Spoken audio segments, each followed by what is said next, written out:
હવે આજે આપણે જે ભેગા થયા છીએ એની થોડી વાત કરીએ.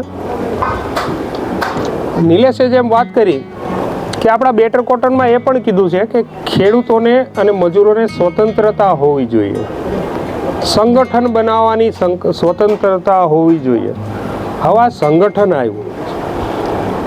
જો સંગઠન એવી વસ્તુ છે, જોઈએ ને કે દરેક ક્ષેત્રમાં સંગઠન છે, પણ જ્યારે ખેડૂત પોતાના માલની કિંમત જે આવે એ દાંત કાઢીને લઈ લે છે કે ભાઈ ખેડૂતોને થોડું વધારે મળે એવા પ્રયત્નો કરજો, કારણ કે ખેડૂત સુખી તો બધાય સુખી છે. આપણો દેશ 70% વધારે ખેડૂત ઉપર નભે છે, ખેતી ઉપર નભે છે. તો ખેડૂત ઉત્પાદક સંગઠન, ખેડૂત ઉત્પાદક સંગઠન, ખેડૂત છે એ ઉત્પાદક છે અને એનું સંગઠન બને એને ખેડૂત ઉત્પાદક સંગઠન કહેવાય.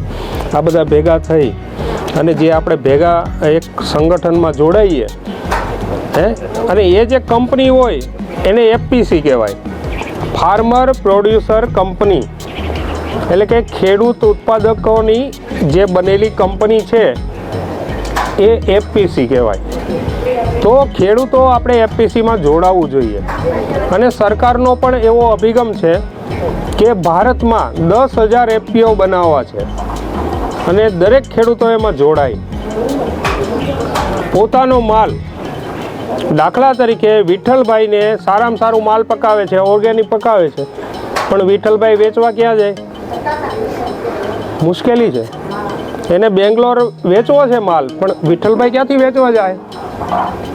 પછી ભાઈ પણ સારું પ્રોડક્શન કરે છે, ગુણવત્તાવાળું ઓર્ગેનિક. તો એવું બની શકે કે ભાઈ ઓર્ગેનિક ખેડૂતો એફપીઓમાં જોડાયેલા હોય અથવા બીજા ખેડૂતો એફપીઓમાં જોડાયેલા હોય તો પોતાનો જે માલ છે બધાનો ભેગો કરે. બની શકે એવું, બધાનો માલ ભેગો કરો. કપાસ હોય તો કપાસ ભેગો કરો, એને માની લો કે જીનમાં લઈ જઈ અને ગાસડી બનાવરાવો. અને ગાસડીની કિંમત, એક ગાસડીની કિંમત કેટલી છે? 68ની આજુબાજુ. એક ગાસડીની કિંમત 68,000. તમે વિચાર કરો, એમાંથી ઓલા કપાસિયા તો કાઢી લીધા હોય એક બાજુ, ખાલી રૂ કપાસિયા કાઢી નાખેલું રૂ એની ગાસડી બને, એને લીંટ કહેવાય. તો એક ગાસડીની કિંમત એટલી છે. હવે 100 કિલો કપાસ હોય એમાંથી 63 થી 65 કિલો જેવું કપાસિયા નીકળે છે અને 33 થી 35 કિલો જેવું રૂ નીકળે. 100 કિલો કપાસ હોય તો એમાં 33 થી 35 કિલો જેવું રૂ નીકળે અને બાકીનું 65 કિલોની આજુબાજુ કપાસિયા નીકળે છે. તો આ રીતે માની લો કે કોઈ ગાસડી બનાવવા માટે જો કંપનીમાં વિચાર આવે, તમે જોડાયેલા હોય તો એવો વિચાર કરી શકાય, તો તમારે નફો સારો મળે. પછી માની લો કે તમે જે કંપનીમાં જોડાણા છો, તમે જે પ્રોડક્શન કરી રહ્યા છો, કોઈ કઠોળ હોય કે કોઈ શાકભાજી હોય કે કોઈ અનાજ હોય, તો એનો પણ જથ્થાબંધ જે કાંઈ છે એ કંપનીમાં તમે માલ આપો. સારું એવું ગ્રેડિંગ કરો, પેકિંગ કરો. એફપીઓ પેકિંગ કરી શકે અને એફપીઓનો માલ ભારતના ગમે તે ખૂણે જઈ શકે, વિદેશમાં પણ જાય. પણ આજે માની લો કે લેવાવાળા પડ્યા છે, 1200ના મણ પણ ઘઉં લેવાવાળા પડ્યા છે. ભનુભાઈ કોટડિયા કેમ ગયા? ભનુભાઈ ઓર્ગેનિક ઘઉં 1200ના માગે છે.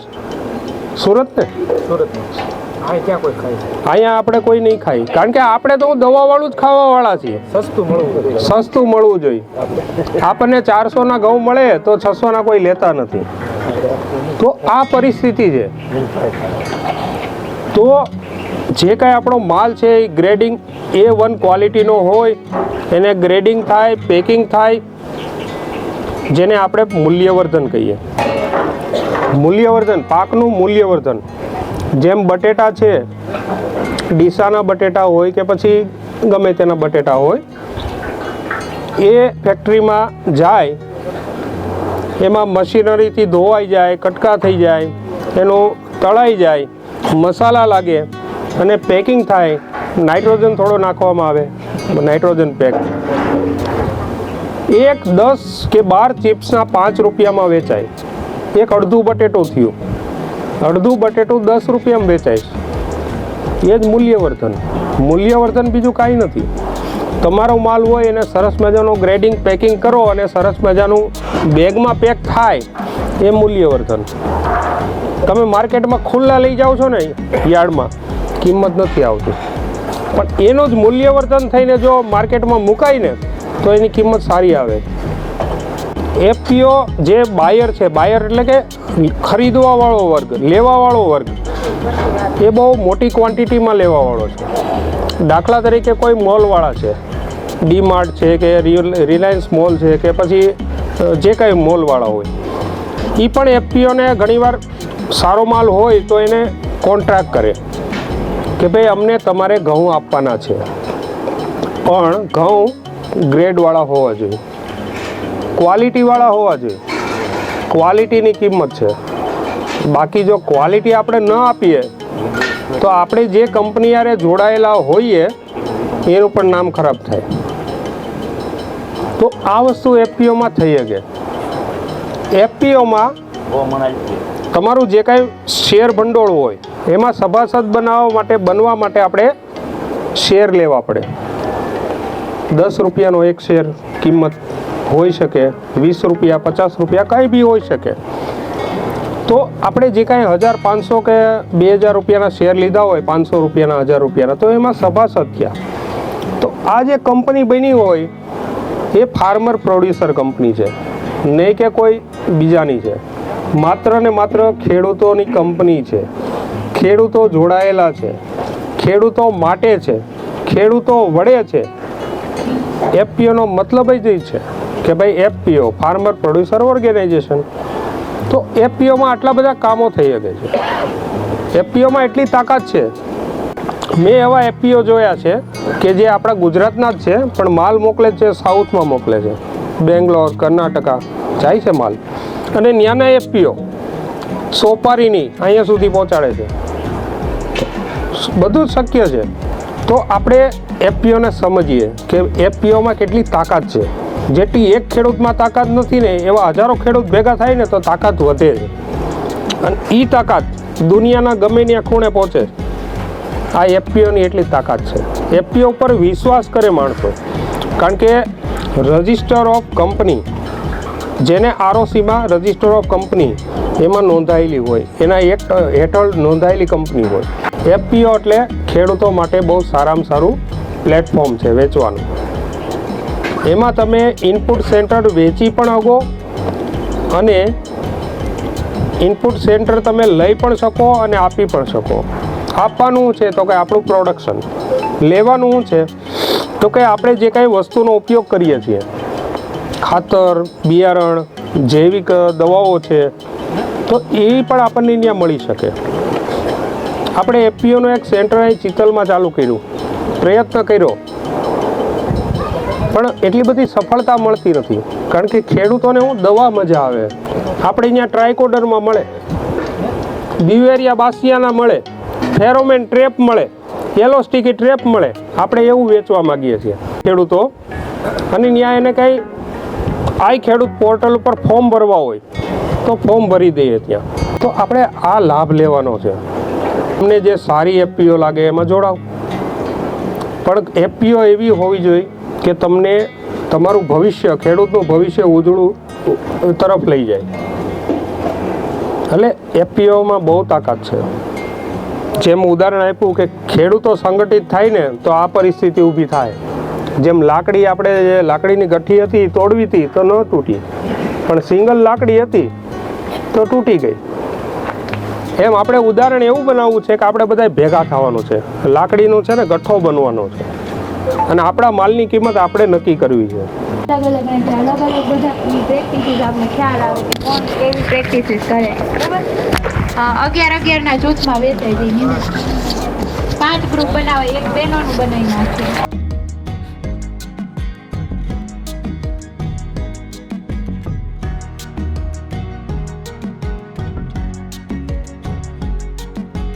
જો ખેડૂત મૂલ્યવર્ધન કરશે, ખેડૂત સંગઠન થઈ અને તો તમારો માલ ગમે ત્યારે આપણે સંગઠિત હશું તો ગમે ત્યારે આપણો માલ ગમે ત્યાં વેચાઈ શકશે, આપણું સંગઠન હશે તો.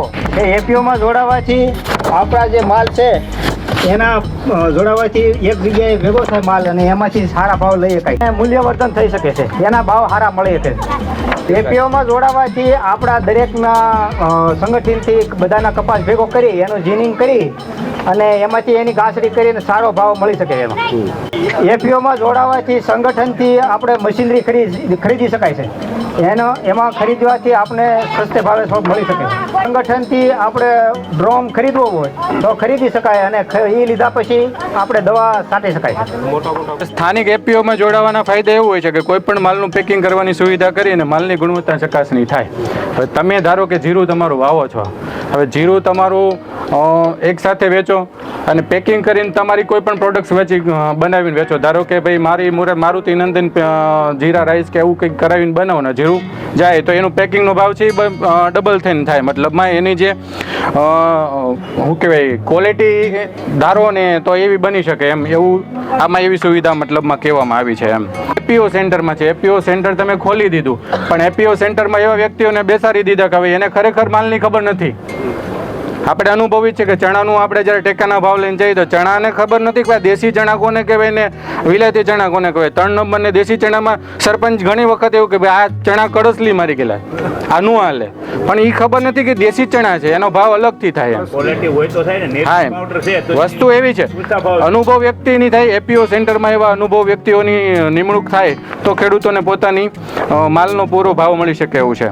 બીજું કે એપીઓ સેન્ટરમાંથી ખેડૂતોને પોતાની જમીનની ચકાસણીના કોઈ પણ પુરાવા સાથે એની ત્યાં ખેતરની જગ્યાએ સુવિધા મળી શકે તો એપીઓ લેબોરેટરી થઈ શકે તો એ ખેડૂતો માટે ફાયદાકારક થાય. ધારો કે ઓર્ગોનિક બનાવો છો, ખરેખર એ જમીન ઓર્ગોનિકને લાયક જ ન હોય અને એપીઓ સેન્ટર તરીકે એમને ઓર્ગેનિકમાં થાય એમને જે સુવિધા પૂરી પાડવાની છે ત્યાં સેન્ટરે મળી જાય તો એ સારામાં સારું છે એમ.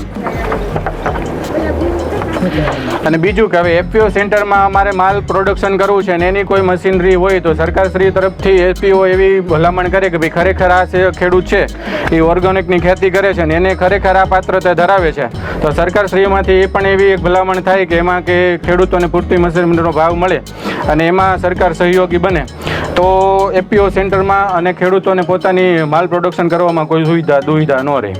આમાં અમે એવું લખ્યું છે કે ખેત પેદાશોનું મૂલ્યવર્ધન એટલે આપણે જે વસ્તુ પકાવીએ છીએ તો આનું મૂલ્યવર્ધન કઈ રીતે કરી શકાય. તો આપણે સિંગ પકાવીએ તો એમાં ખારી સિંગ કરી શકાય, સિંગ તેલ બનાવી શકાય અથવા સિંગની ચીકી અને આ તે બનાવી અને સિંગનું મૂલ્યવર્ધન થઈ શકે. પછી બીજું છે અડદમાં અડદની દાળ બનાવી શકાય, એનું પેકિંગ કરી વેચી શકાય. અડદના પાપડ પણ બનાવી અને વેચી શકાય. ઓર્ગેનિક ખેતી બનાવી હોય એટલે આપણે થોડું ભરપૂરતું વાવીએ, રીંગણ, મરચું, ભીંડો કોઈ પણ વસ્તુ વાવીએ, થોડું વાવીએ એટલે આપણે માર્કેટમાં તો ન લઈ આપણે ભાવે આપે જ નહીં તો આપણે ઘેરે વેચાણ પણ કરી શકાય. હા ગામડે અમે પણ ઓર્ગેનિક બકાલું ઘર પૂરતું જ કરીએ છીએ. પછી મરચું એ પણ પાવડર કરીને પેકિંગ કરીને ઘરે જ વેચીએ, બહાર આપણે દઈએ તો આપણે ભાવ આવે નહીં. 20 વર્ષ સુરતમાં સ્ટુડિયો ચલાવ્યો, એક ગાયથી શરૂઆત કરીને 52 ગાય રાખી. કેટલી? 2 જ ગાયોનું કામ, દોવાનું કામ હું કરું છું. એટલે ગાય છે, હવે 1 ગાય છે. ના અમે અમેરિકા ગયા ને હમણાં 6 મહિના પછી એને અઠવાડિયું થયું. પછી 52 ગાયને કોણ હાંચવે? હાંચવા વાળા રાખો તો એનું ધ્યાન આપવો જોઈએ પાછો.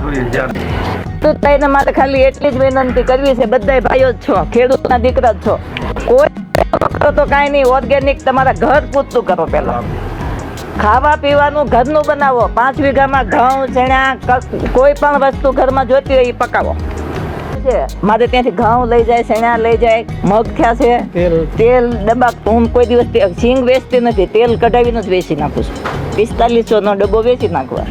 કદી ભેદભાવ નહીં કરવાનો, 5 રૂપિયા વધારે લેવાના પણ એ ગમે ત્યાં શકાશે ને એમાં કોઈ વસ્તુ આવી ન જોઈએ. મેં યુરિયા, ડીએપી આજે 11 વર્ષથી કોઈ પણ દવાનો છંટકાવ નહીં, ગમે તે. હું બધા ભાઈઓને કહું છું ઘઉં વાવો, ઘઉં આગલા પહેલા જ પાણી નીંગલવાની તૈયારી હોય ને ત્યારે આંકડાના 2-3 ડાળખા પાણી જ્યાં ભૂંગળામાંથી આવતું હોય ને ત્યાં 2-3 ડાળખા મૂકી દેવા, એક દાણો સફેદ નો થાય, એક જ હરખો ઘઉં થાય.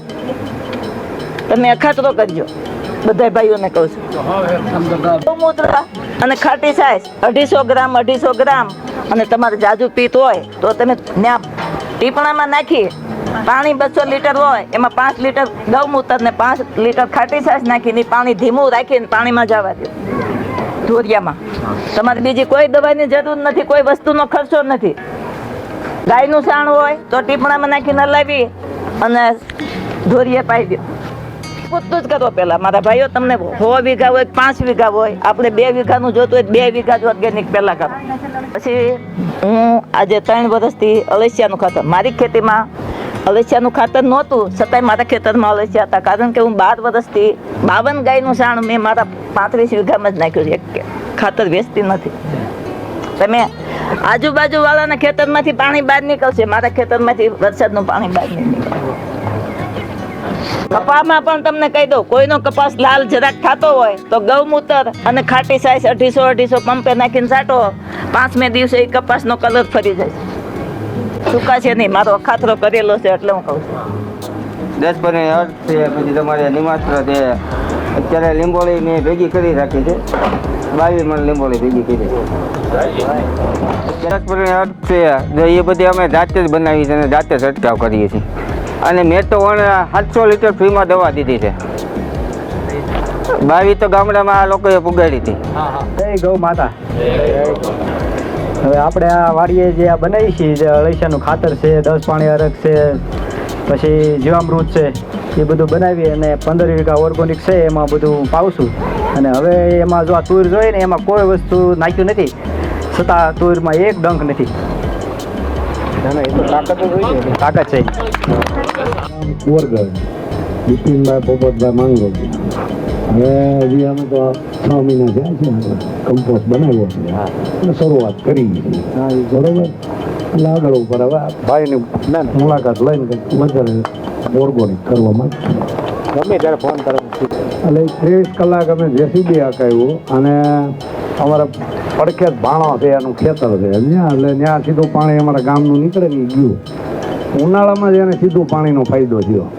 તો આપણે જરાક તળાવ ઊંડા કરે અને આ લોકો થોડીક સહાય આપતા હોય તો કરાવવા, એટલે ફાયદો બધાને થાય. ગામ લોકો માટી લઈ ગયા એને ફાયદો જ થયો ને ભાઈ. ખેતરમાં નાખી તો એને માંડવી સારી થાય, ઉત્પાદન સારું મળ્યું, અને એ તો 4 ફાયદા થાય છે. એક કામ કરો ને 4 ફાયદા થાય. હવે આપણે એક નાની એમથી ગેમ રમીશું, બસ પછી આપણે પૂરું કરીશું. બરાબર?